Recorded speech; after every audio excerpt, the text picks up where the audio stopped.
ગુજરાતમાં અનેક બ્રિજો ક્ષતિગ્રસ્ત થયા હોવાના અનેક કિસ્સા સામે આવતા હોય છે। ત્યારે મહેસાણા જિલ્લામાં ભાંડુથી ગામથી વાલમ ગામને જોડતો રેલવે લાઇન ઉપરનો બ્રિજ ફરી એકવાર વિવાદમાં સપડાયો છે।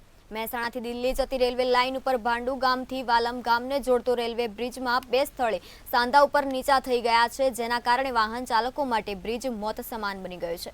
એમાં પણ વાલમ બાજુ આવતા અને ભાંડુ ગામ તરફ ઉતરતા વાહનો બે સાંધા વચ્ચે પડેલા ખાડાથી બચવા રોંગ સાઈડમાં વાહન હંકારતા નજરે પડે છે, તો ફૂલ સ્પીડમાં આવતા સીધા વાહનો ખાડાના કારણે પટકાય છે। મહેસાણા સ્થિત રચના કન્સ્ટ્રક્શન દ્વારા નિર્માણ પામેલા આ બ્રિજ માટે સ્થાનિક તંત્ર આંખ આડા કાન કરી રહ્યું છે અને બ્રિજમાં જરૂરી રિપેરિંગ કરાવવામાં આવતું નથી।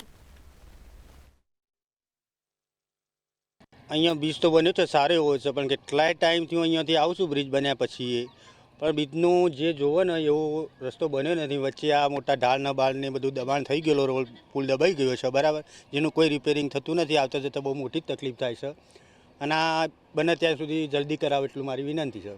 રિપેરિંગ ના થાય તો શું થઈ શકે એવું છે? રિપેરિંગ ના થાય તો નુકસાન થાય છે, આવતા જતાં ઘણાનું એવું નુકસાન થઈ શકે એવું છે। બ્રિજને પણ નુકસાન થાય, આવતા જતાં સાધનોનું પણ નુકસાન થાય, કોઈ પડી જવાની મોટી સમસ્યા છે।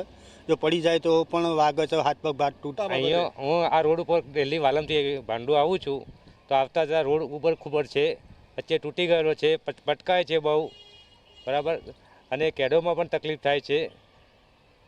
શું કે છે આ પુલ બાબતે? તો આને રિપેરિંગ વ્યવસ્થિત લેવલ કરવા માટે વિનંતી। રિપેર ના થાય તો શું થઈ શકે? રિપેર ના થાય તો ઘણી વખત એક્સિડન્ટ પણ થઈ શકે।